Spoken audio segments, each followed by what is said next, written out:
On today's episode, I'm delighted to be chatting to Nicky Parker. Nicky is the founder of BAN Consulting, and she's actually Chartered Institute of Marketing qualified. So she's a marketer and she's got lots of experience in marketing. And what Nicky and her team do, they go into companies to make sure their marketing is fit for purpose.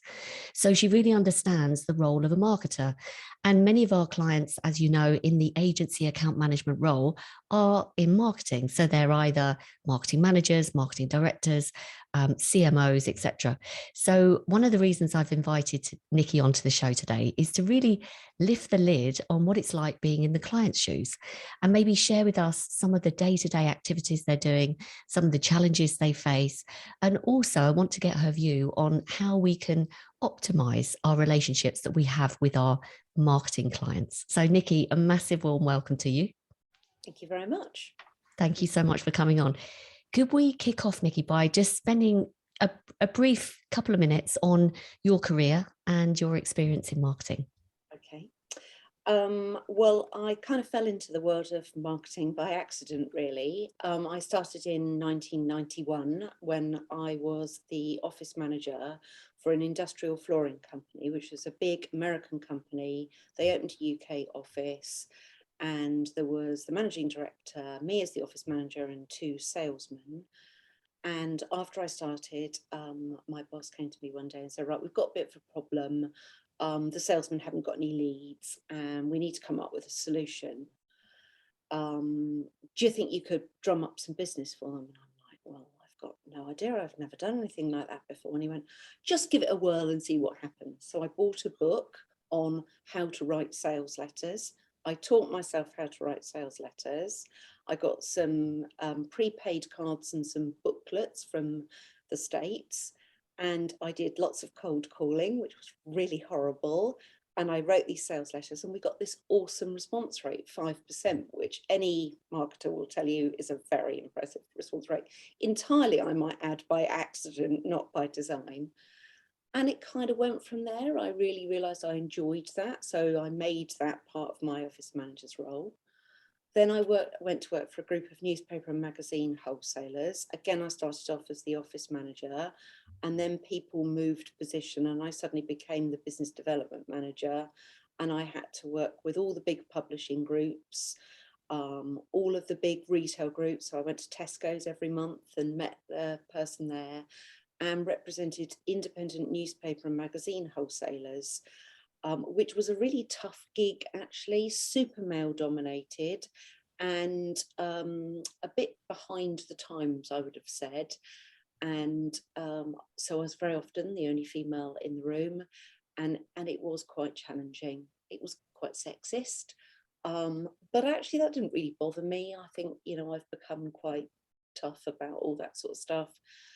But I ended up doing marketing related things as part of that as well. Then I left and went to work at Motorola as the business planning manager for Western Europe in their two-way radio division, which wasn't marketing, but I had to hold the salespeople accountable for their figures. So every week I'd be like, come on, boys, what have you got in the bag? What can you sell? Come on, come on. And they'd be like, oh, Nicky, I can't do anymore. And I'm like, yes, we've got to get the figures in. We've got to get the figures in. So I did that until I left to have my son. Then I had a bit of a career break.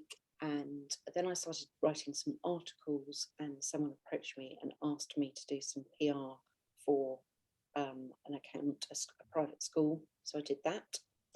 And then things sort of took a bit of a tough turn personally. My husband was out of work and I'm like, oh my God, I need some more money. And my friend who had persuaded me to do the PR said to me, well, you've got these marketing skills. Why don't you just run a marketing consultancy? And I'm like, I don't know if I can. Yeah, it'll be fine. So unfortunately, she passed away last year in January, but she is responsible for me really setting up Bang. And it's gone from there. So Bang started in 2006 and we've evolved and developed and grown like most agencies have. And now we're very much pure consultancy. So we work very specifically with CMOs, CEOs and managing directors. Amazing. What an interesting background, Nicky. I mean, and what it also tells me of resilience and also flexibility, like how you stepped up to the plate, took on roles that you hadn't done before, and just went for it. And I love the fact that you also did a bit of research before. Can you remember the name of that book, the How to Write a Sales Letter? It Writing wasn't, words that sell, I think it is it was. Dan Kennedy? Oh, gosh, I don't know. I'll have to Yeah. come back to I'll you. have a look as well, because there is a famous book that I've heard mentioned several times. So that's really interesting. Brilliant. So basically, you've worked with medium-sized companies, with corporations, and worked in different kind of guises. And this has all culminated in you starting Bang in 2006, and it's evolved from there. So when did you do your Chartered Institute of Marketing degree as well? I started in 96 and I did it 2 nights a week while I was working full time. So I started with a certificate. Then the next year I did the advanced certificate and then I did the postgrad diploma. So I qualified in 99, pre-internet. Yeah, so that's when I did it. And of course, because I'm a chartered marketer, which means you have to keep up at least 35 hours of continuous professional development every year, a lot of that stuff has been, obviously learning all about what digital looks like and online and understanding the world of web and social and all that sort of stuff as well. So that's how I've kept up my skills and knowledge. Fantastic. So it's a mixture of practical hands-on experience as well as the academic side, which is, the principles as well. So typically you said that you work with CEOs of companies or CMOs, for example, who bring you in. And typically what kind of problems do they come to you with? Okay, so in truth, it's unlikely to be the CMO. It's probably the chief exec or the managing director. And it could be that the marketing director or CMO has resigned. And they're like, what should we do now? Should we replace like with like? Do we need to look for a different skill set? Do we need to look for a different personality fit? Is that the right structure for our marketing department? Or it could be the business has got a new chief exec and they want to understand marketing. Are they doing a good job? Is the team the right team? Have they got the right skills? Are the external people the right people? Are they even doing the right marketing things? And I think the marketing profession is yet again another sector that are quite good at talking in acronyms and techie language. And probably in reality, most CEOs are like, I've got no idea what you're talking about, but I don't really want to tell you I don't know what you're talking about. So they just go, yeah, carry on. And then they're thinking, things are not going quite as well as I'd like. Is that the marketing department's fault? So we get brought in to give them an independent assessment of, have you got round pegs in round holes? Have you got the right people doing the right things? Are you doing the right things as a business? Have you got the right agencies in place? What is working well from a marketing perspective, what needs to tweak, and actually what needs a complete rethink. So we do a really in-depth review. We interview the whole of the board because it's nice to get all the different perspectives. We interview all the marketing department, usually the sales team, all the other stakeholders within the business, their key suppliers and their customers, to find out what everybody thinks of marketing. But we usually unearth stuff that is non-marketing related as well, like, there's a bit of a problem with data and that's because IT is not working that well or whatever it might be. We do a huge in-depth online review. What is social? What are the online reviews like? What's the website looking like? What's SEO looking like? So we do all of that stuff, but we look at the offline stuff as well. How do you show up in your premises? What does your building say about you to your customers? Or if you've got retail outlets, what are they like? Is it consistent across all of them? So it's that whole thing, your tone of voice, your branding. So it's a full circle. This is everything about how you show up from the customer's perspective. And here's the bits that aren't joining up. Amazing. And do you get involved in interviewing the customers as well? Yes. Yes, which I really like doing, because that's the fun bit. For me, it's always all about the customer. I love the customer bit. Well, it sounds to me like something that most marketing departments should be doing, or most companies should be doing as a matter of course anyway, regardless of whether a CMO's left or not, really. So this feels like a sort of best practice approach. Do you find that you're generally welcomed? Does anyone in the organization feel threatened by you coming in and sort of uncovering stones and trying to find insights about what's happening? And if so, how do you approach it? Um, if the senior marketing person is leaving, I think they feel less threatened because they've made the decision to go anyway, and they might then be a bit more honest about why they're going. And it's an opportunity to then help the senior leaders to fix any problems, so that when they recruit a replacement, they're not going to go around the same loop again. I think if in their heart the CMO or the marketing director knows that they're perhaps not doing all that they could be doing for a variety of different reasons, they might feel more threatened. But that's a tough one, because ultimately I'm there to be honest and say, that this person is really good at their job and they just need a bit of support and help, or they need to think about this and this, but by and large it's doing well. Or actually, I'm not really sure that this is the right person for your business. But that's what they're bringing in, an independent review. It doesn't make any difference to me whether they're good or not good. It's about, is the marketing working or isn't it? And is the person leading it the right person to be leading it? Obviously, there's a way of delivering that message. And having spent 20 odd years as a school governor, where I sometimes need to dance around the houses with head teachers to try to get them to recognise things need to change, I've kind of learned how to do it. But there are times when the direct approach is the only approach. Well, I was going to say, actually, I can just imagine you come in to do this really thorough audit, which was also a great example of the remit that our marketing clients have and all the different areas of the business that they get involved in. So that was a good insight. So thank you for sharing. But then presumably you go back to the board or that individual with the results.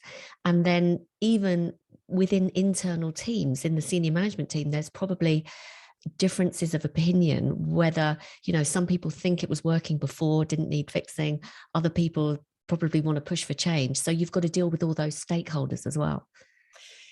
Yes, absolutely. But the big advantage that we have is we've heard from the customer. And so the argument is always, it doesn't actually matter what you think, it's what the customer thinks that matters. And you might say it's not broken, but the customer is telling you that it is. So irrespective of what you think, you need to fix it if you want customer loyalty. And yes, we do present back to the board, and we tend to use a very visual RAG-based approach to it. So they can see this is going well, this needs a bit of a tweak, this needs fixing. And we'll come up with some headline fixes, restructure your marketing department, it should look like this, or you don't have a big enough budget for where you want to go, or you're not using the right tools, maybe you're not using the right agencies, all that sort of thing. What other kind of elements do you come up with in terms of these are the areas that need fixing? So you mentioned, you need to restructure the team, you need to change your perspective on what the budget is needed for what you want to achieve. You haven't got the right tools, you haven't got the right agency or suppliers.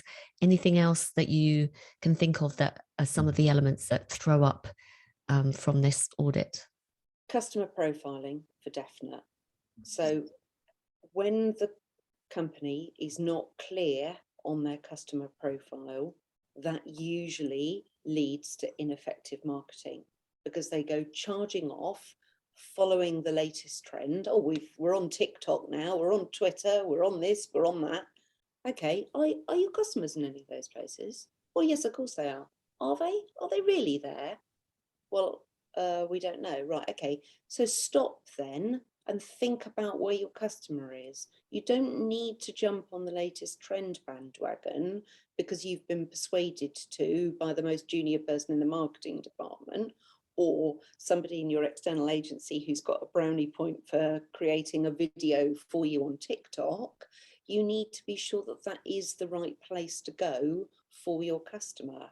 So that is the biggest thing that people just are not clear on the customer. And this isn't about, well, one customer's called Fred and one customer's called Valerie. We don't need to do that. But what we do need to do is understand commonalities between customers. You know, most of our customers are between 45 and 60. Okay, great. So now you know that, and they're men and they're white and they're middle-aged and they drive a BMW and they drink red wine and they like dinner and they've got a family and they take their kids away every year in the summer, and you start to build a picture. Why is that important? Because all the imagery and the wording and the messaging needs to make those customers think they're talking to me. So if your customer is a middle-aged white man, why are you showing a 20-year-old girl on all of your social media? Because that's not going to resonate with your customer. So it's that sort of thing.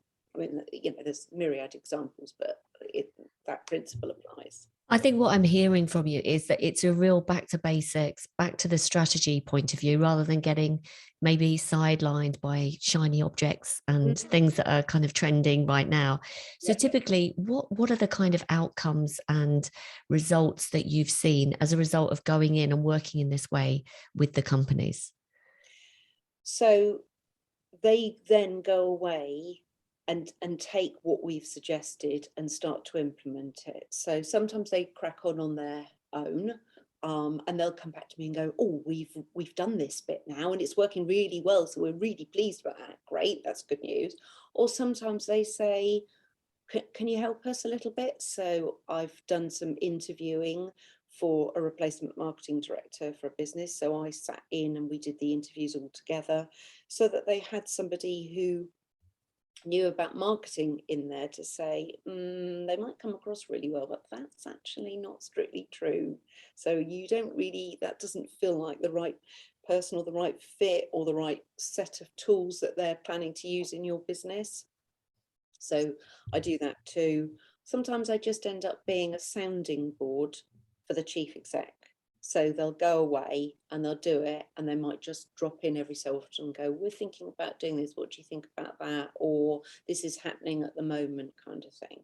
So that's what generally happens. We leave them to their own devices, but we're available at the end of a phone or the end of the email if they want a bit of a sounding board, or if they've got a project where they're like, we haven't really got the skills in-house for that, can you support us with that? So that sort of stuff. But they tend to use the roadmap we've created as part of the presentation and go off and start the implementation. Love it. And I hope that people listening to this in the agency side of the business are thinking about, maybe they're recognizing some of the problems that their clients have been talking to them about, or that they're noticing about the way their client is operating. Or maybe you're giving them ideas for spotting areas that they could support them with. So this is really useful so far, Nicky. Thank you. And I'm just kind of wondering, while you're talking, can you say that, having worked for so many years with so many marketing clients, that what typically is the 20% of the problem that kind of drives 80% of the impact? So, is there a commonality that you spot when working with marketing? If only they would get that right, because that tends to be a problem that comes up time and time again. It is the customer profile, Jenny, without a shadow. Right. Nearly every time when it doesn't work, it's because they haven't drilled down enough on the customer. They're not using the right tone of voice. They're not using the right style of messaging or the right mediums. A lot of it is around tone of voice. But if you understand the customer, then you can deliver the right tone of voice. So many businesses, all of their copy is, we do this, we do this, we do this. Actually, it's not about you. It's about the customer. So instead of saying we, they should be saying you, as in the customer reads it and goes, oh, that's me. And technical businesses tend to talk in technical terms. but they forget that quite a lot of their customers, in fact, often all of their customers, are not technical. So talking technical already puts the customer on the back foot, and very few people are good at saying, I'm sorry, I don't understand. Can you explain that to me? They don't want to look stupid, so they just go, oh, okay then. And they either wander off and go to someone who will talk to them and explain it to them, or they're in blissful ignorance and then end up being told to do the wrong thing. And actually, that's something that agencies are quite bad at. Go on, sorry, elaborate. So web agencies, SEO, pay-per-click, they're all quite technical subjects. And I think that there is a big assumption that the marketing person knows that stuff. They don't. They very rarely know any of that stuff. That's what they're employing you as an agency for. But you end up, the agency ends up talking tech speak to the customer, and the customer's like, I have no idea what they're talking about.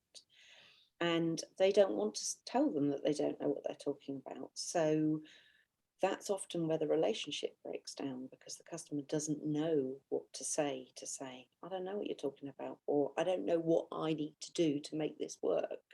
So you're talking away to me, you might as well be talking in an entirely different language, because I don't know what that means. And they're usually super time poor, and depending on the structure of the marketing department, you might have a marketing department where there's only a very small team, and the majority of the work of that small team is to manage external suppliers. So they don't have that many skills in-house at all. They outsource the skills to different agencies, and their job is to manage those agencies. And so the relationships that go well are the ones where the agencies are really strong communicators, and they know how to talk client language. So what advice would you give to either a web company, SEO, PPC, performance marketing in general, that maybe someone listening to this thinking, yeah, maybe we could get better at not being so techie when we speak to our clients? I mean, apart from the obvious, don't be so techie when you're speaking to your clients. What kind of thing, how could they do that? Have you got any kind of ideas for how to manage that?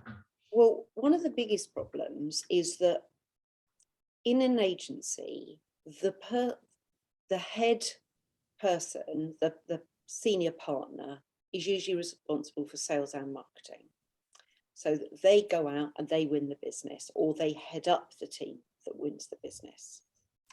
And that person, that person is usually quite confident, and in very strong agencies, a really strong communicator, quite gregarious, quite outgoing, quite social. And that's what the client buys, that person that is lovely and sociable and easy to talk to, and etc., etc. The problem then happens that once the ink is dry on the paper with the order, the senior person is gone off to win the next piece of business and has handed the client over to the team who's going to look after it. But the rest of the team don't have the personality of the person who is the most senior, and they haven't thought through how to transfer that communication style and approach to the rest of the team. So it isn't about making a series of account managers that are mini-me's of the director, but it's about identifying the nuances of the senior person's style and approach and speed of response and all that sort of thing, and transferring that into a really robust, dare I say, ops manual. It's pretty boring, but it needs to be done, about the way to how to talk to customers, what you should be saying to customers, how to get them on side, knowing the little details, what their dog's called, what their children are called, when their child starts a new school, what their partner's called, when they're getting married, when they're having kids, what they like to do. It's a picture you build up over the course of time. I think marketing is all a series of jigsaw puzzles, and it's just about fitting all the pieces together to make one picture and not trying to ram in a bit from a broken jigsaw that you've got in the corner, because that'll do, kind of thing. That's kind of the analogy I tend to use most of the time. So for me, it's about understanding how to talk to that customer so that when it's transferred from the selling to the managing, it doesn't all fall away. It's not built on a house of sand. It's built, on really solid foundations with some real clear processes and ways of talking, and also setting it up from success from the start. You think about, I talk a lot on LinkedIn about post-purchase dissonance, which is a horrible marketing expression for buyer's remorse, really. And the higher the value of the purchase, the more anxiety we all feel as individuals when we've bought something. And that's true in our personal lives and in our business lives. And people forget that when they're selling in a business environment, you're still selling to real people. It's not the organization. People buy people, and all those emotions are still true.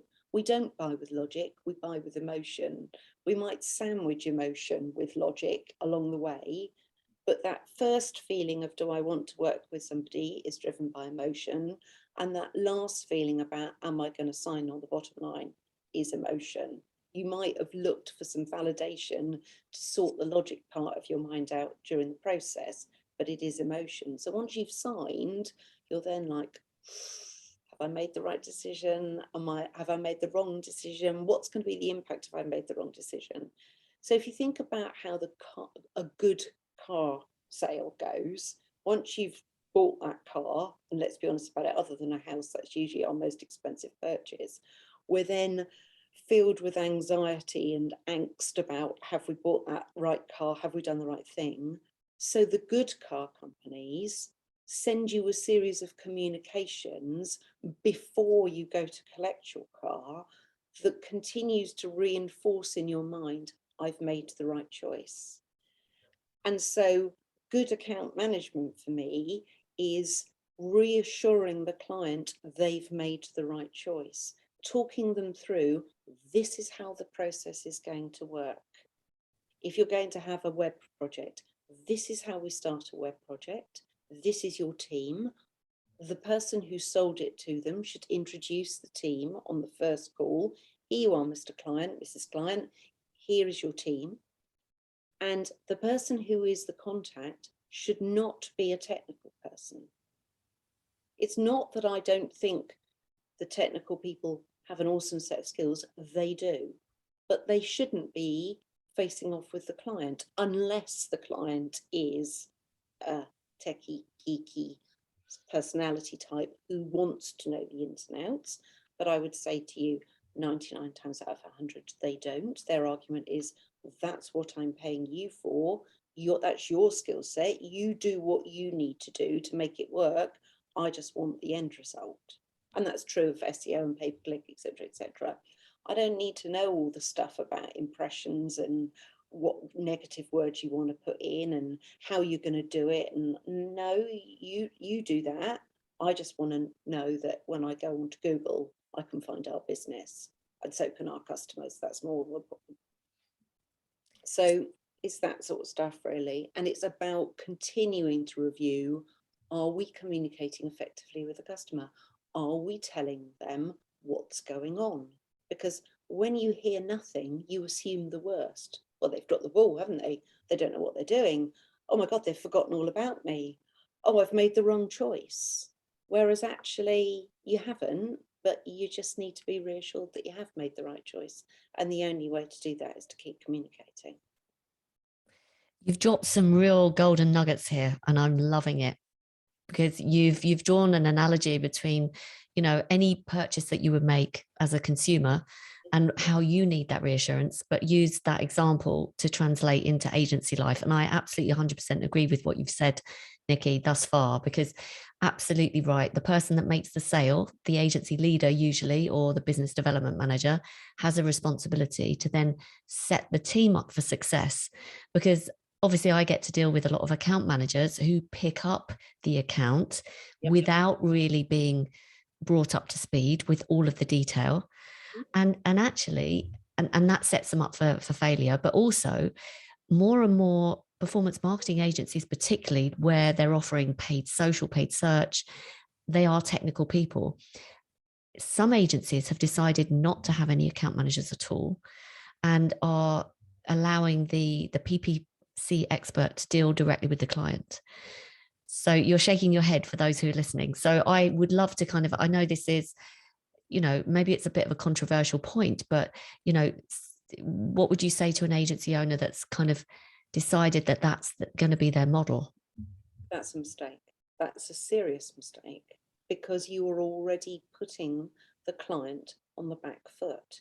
And if you want a client who's going to stay with you and who's going to grow their spend with you and who's going to refer you, then the relationship with that client is paramount. It's almost as important as your performance as an agency, because you can be super at what you do, but if you'll forgive the language, if you're shit at communicating it, then the client doesn't know what's going on.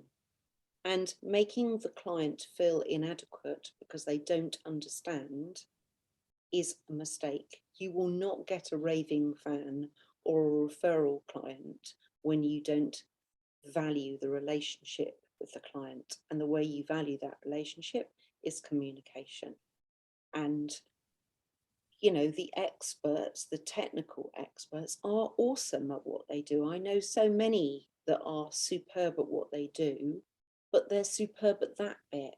It's very, very rare you get a technical expert that is also superb at being client facing too.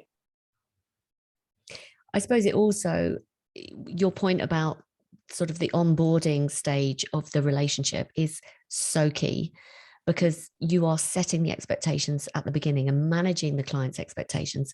And if the client feels that they're being bamboozled in any way by, I don't know, jargon that they don't understand, maybe they're a little bit too proud to admit that they don't understand it. So then that kind of sets the kind of the future for even becoming worse and more muddled.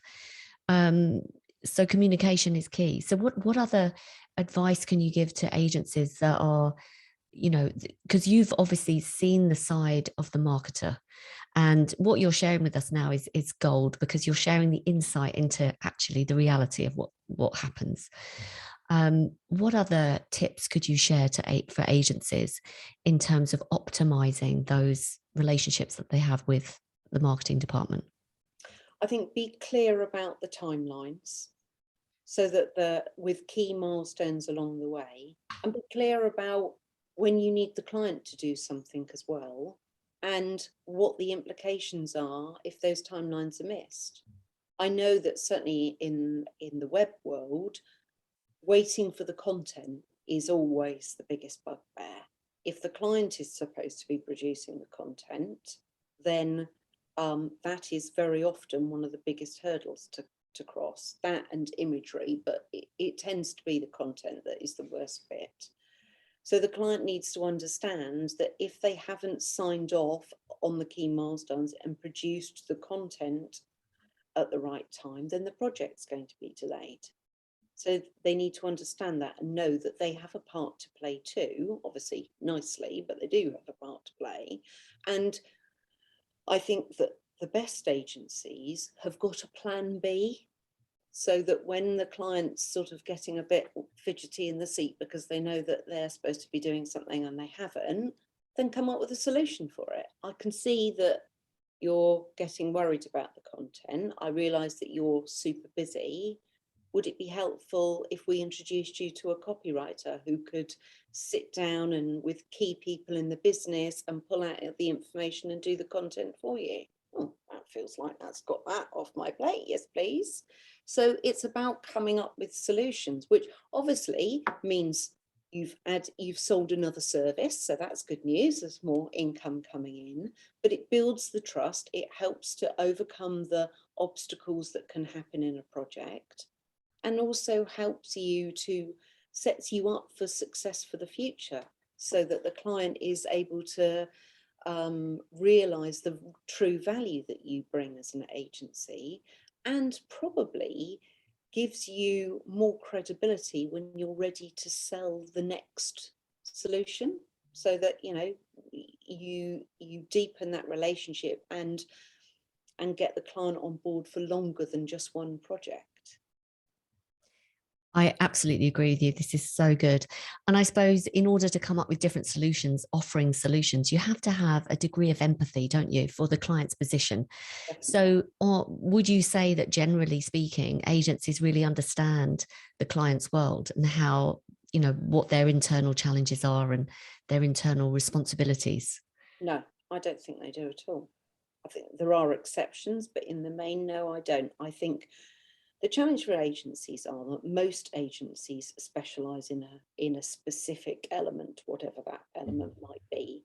And to them, their element is really super important. And I think that they very often just don't understand why their contact in the client's business isn't putting all the priority on their particular element. And why aren't you meeting the timescales, and why aren't you delivering the stuff that we need in order to do this for you?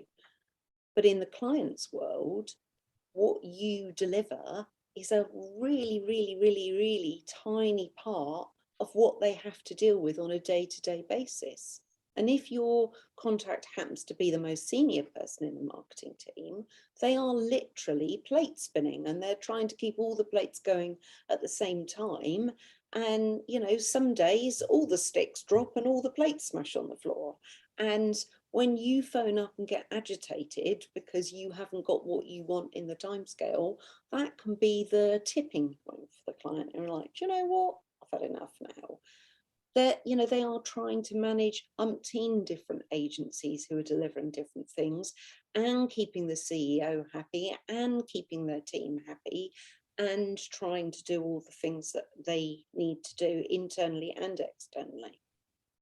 It's so true. I like to quote this statistic that Relationship Audits and Management is a company that goes in and conducts yearly reviews with clients. They work with some big agency groups, big marketing companies, etc., and they do a lot of statistics. And one of their statistics that they shared with me was the average marketer spends on average 7% of their working week managing all supplier relationships. So if you are the PPC, agency, then you're probably one of many suppliers that client's dealing with. So thank you for kind of shedding, throwing some light on this topic, because I think it's true. Our clients, we think we've got one project that we're waiting approval of, or waiting for the copy, as you said, but actually it's one of a million different tasks that the client has to do. Now, I want to ask you a question, Nicky, because this is something that comes up a lot. Where agencies have struggled to be seen as more of a trusted advisor, strategic partner, someone who could add value a little bit more upstream in strategic thinking, a little bit more of a business solution provider, they say that often they're dealing with quite a junior person at the client side. How would you suggest, if you've got an agency that is particularly good at strategy, they think they could add more value and talk to the client a little bit more about how they can provide more value upstream, but they're dealing with a very junior person, how would you suggest they navigate that situation and try to get to speak to someone more senior? I think there are 2 or 3 different ways you could do that. I think that in addition to the weekly or monthly conversation, I would suggest while you're in the middle of a project, it should be weekly, but you should have a review at minimum once a quarter. And at that review, you should have the person who is the most senior person from the client side in the marketing department. So the CMO or the marketing director or head of marketing, or whatever their job title is, should be in that quarterly review, so that it's an opportunity to review how things have gone for the last quarter, from your perspective as the agency and from the client's perspective as well. And that is a time to be honest. So if you've dropped the ball, you need to tell them you've dropped the ball and what you've done to fix that. And equally, if things are not working with you and the client, you need to think about how you're going to communicate how that needs to be fixed. So it could be, look, you know, the meetings keep getting cancelled every week, and therefore we're not able to keep you updated about what's going on and give you a little nudge about anything that we need. So it doesn't have to be, you know, super aggressive or anything. There's obviously ways of doing it, but you do need to say if the relationship isn't working as well as it could be, because really what you're saying to them is you're not getting all the value you can out of us because this relationship isn't working as well as we think it could do, and we want it to work better because we want you to see the real value of what we can bring. But in those quarterly review meetings is also an opportunity to say, okay, we've looked back at what's happened in the last 3 months and what we've learned about that. Now let's look forward about what we have got planned. Is what we've got planned still the right thing for the business from our perspective and from your perspective? And what else could we bring to the party? So that's definitely one way of doing it. If the most senior person won't agree to being always there for the quarterly, then make sure that you definitely have an annual review so that you're saying, look, every year we expect you to review the relationships you have with your agencies and to consider whether they're the right agencies for you for the next year ahead.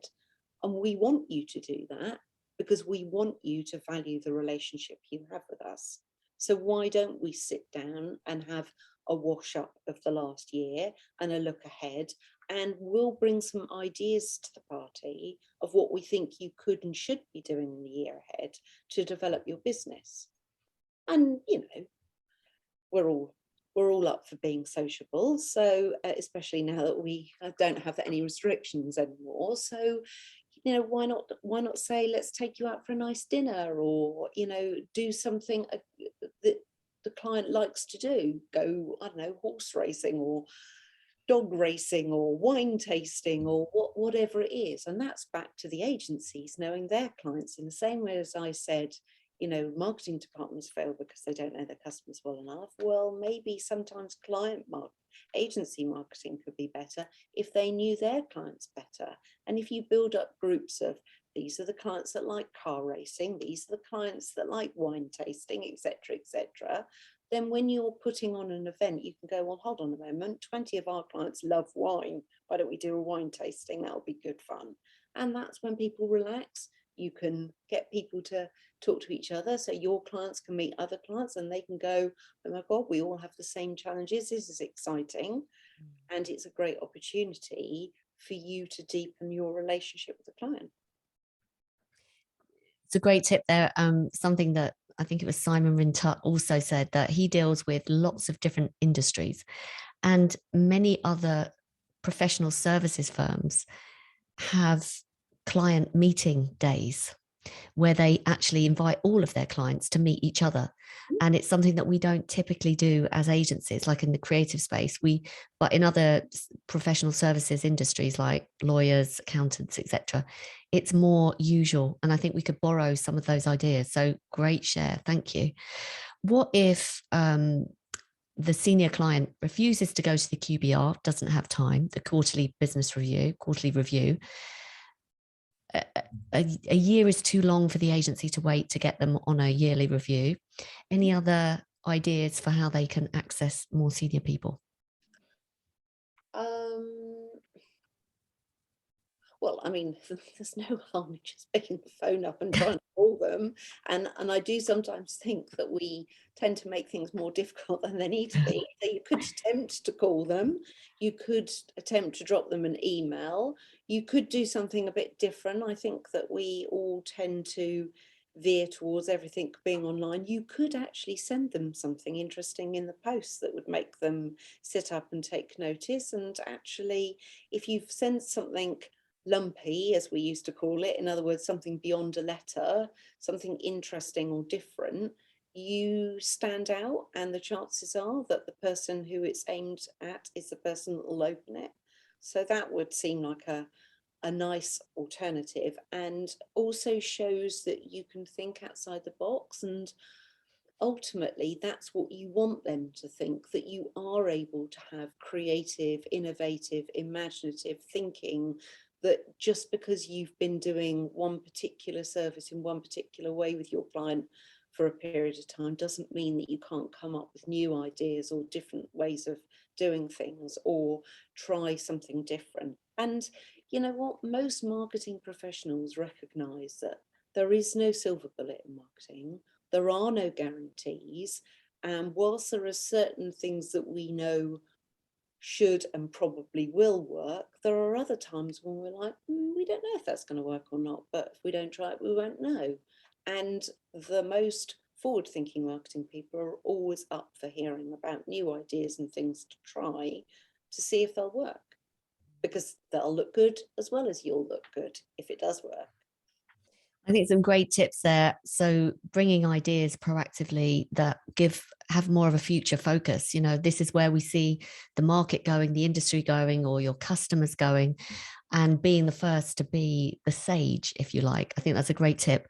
And stepping back to previously what you said, I think was another great tip, was one of the biggest problems that you find is that they really don't have a clear understanding of their customer profile.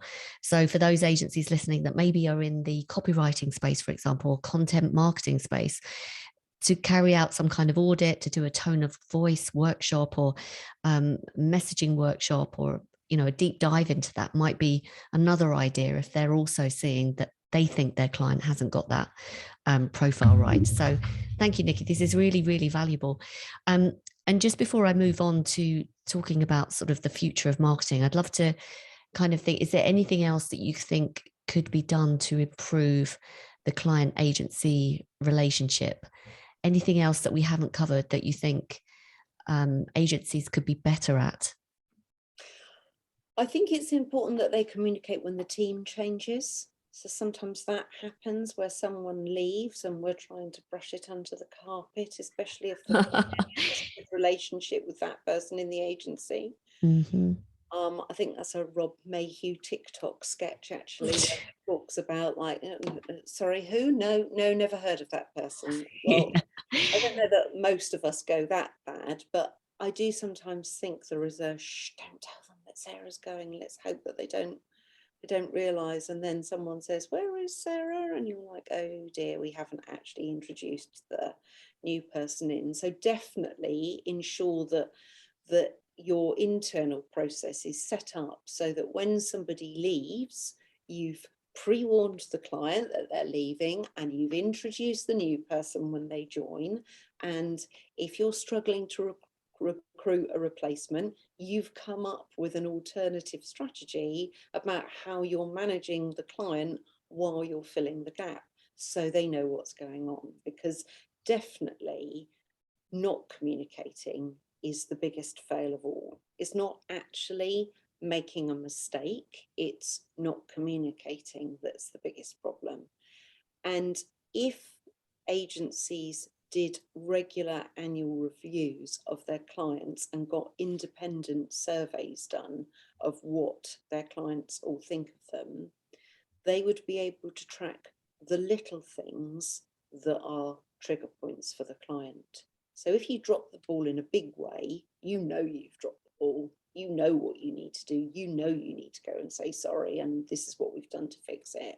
But you might not know that the client finds it really annoying the way that you number your invoicing, or the way the invoice comes out and it doesn't work in the account system, or the way something or other else happens, something that on the face of it might seem very trivial, but it's the trivial things that are usually the trigger for the client to leave your agency, not the big things. So if you've dropped the ball and then that invoice nibble turns up, that can be the, do you know what, I'm done now, I've had enough now, we're going somewhere else.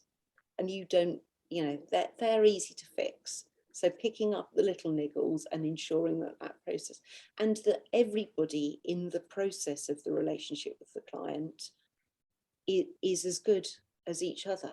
That whole system works. It's not just that the account managers know how to talk to the client, it's that credit control is handled beautifully, and that the communication that goes out if someone misses an invoice, it is a nice process, is a smooth process. You don't need to get the big boys round the first time they miss an invoice payment. There is a process that you can follow that means that the communication can be a bit softer. Equally, don't get the account manager to have a go at the client when they haven't paid the invoice, because you'll ruin that relationship.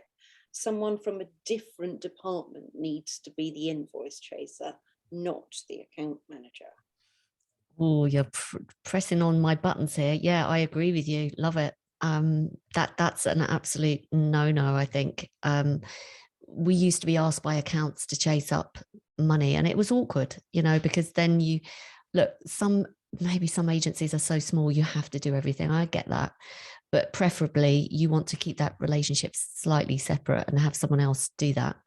So that's a lovely, lovely insight. And I also like talking about team changes. I think, again, great insight there. And I would just add to that occasionally, if this is a really important client for you and that relationship has been good and your account manager is leaving, then, one option could be to invite the client to be part of your recruitment process. So for them to be kind of second stage and get their view on the new person coming in, that could be a smart move.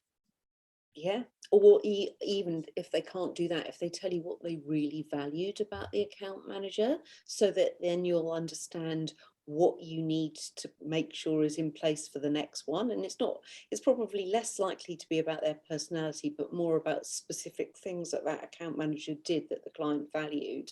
So you just make sure that the next one continues to do that good stuff, and they'll be fine. Nicky, this has been brilliant. You've shared so many tips and insights. I really hope that this is as valuable to other people as I think it is, as I think it's going to be, because I think, honestly, everything you've said, I think, is really insightful. Now, I'm just conscious of time, and I'd like to just finish on one big question, really.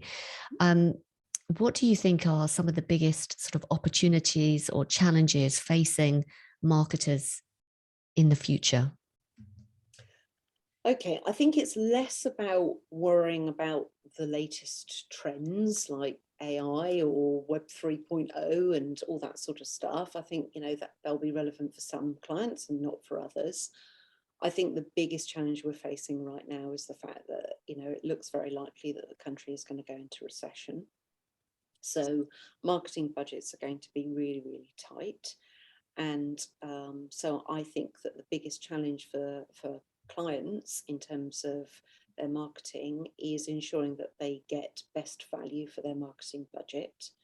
So it's about really being able to deliver value and results, and those results might be different things. It's not always about sales growth. It could be about a variety of different things depending on what's important for the client. But I think that the agencies that will succeed will be the ones who don't always want to come up with big ticket items, but they come up with ways to add value and support their clients and make their clients' jobs easier.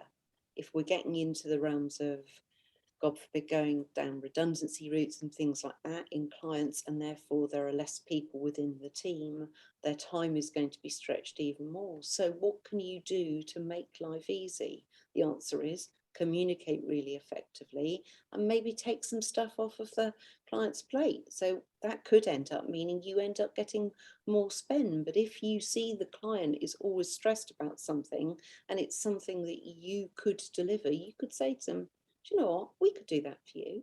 Even if you said, why don't we trial it for a month and see how it goes and see if we can bring some extra value for you. Maybe look to do it at a reduced cost rate while you're proving your worth. So it's not about being a cheapskate, but it is about showing that you can bring value and that you can really understand the challenge that the client is going through. And if you're going through challenges yourself because you're struggling to recruit and that sort of thing, then be honest and say that. You know, we know that there's a skills shortage in so many areas at the moment. So if that is a problem, then tell them it's a problem and tell them what you're going to do to help them while you overcome your internal problem. I would say probably that's the biggest challenge right now. There's a real theme running through our interview today, which is communication, isn't it? And communicating on lots of different levels. We've talked about communicating with the client, managing expectations, but also internal communications as well, and making sure there's that seamless process that the client feels they're going through, preempting situations, communicating in advance of situations. So, Nicky, this has been really, really good. Is there anything else that you think we haven't covered that would be useful for an agency listening? I think sometimes agencies need to think about whether they're a good fit for a client and a client is a good fit for them. And you know, if you, every time that phone rings, you look down and it's like, oh God, it's them again, then that means it isn't a good fit for you. And you need to think about why that might be. It could be, you know, if you've tiered your clients ABC, it could be a C grade client and it's time for them to go. But if they're not a good fit, you need to think about why they're not a good fit. And is it because that's not a sector or that's not an area where you really excel? Or is it that you need to reflect on your internal practice to make it work for you?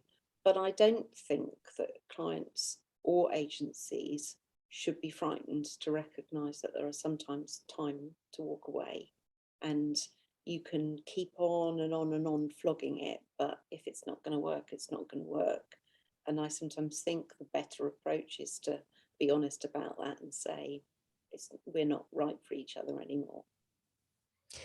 Very sound advice again. Given the climate of the day that we're struggling to get enough staff in the agency, then maybe it's time to optimize our client base, like you said, and might mean making some tough choices. So brilliantly said. Thank you, Nicky.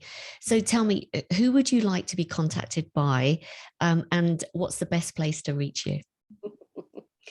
Well, in fairness, most agencies deal with the marketing team, and I don't think the head of the marketing department is really going to want me because I might be telling them that their baby is ugly.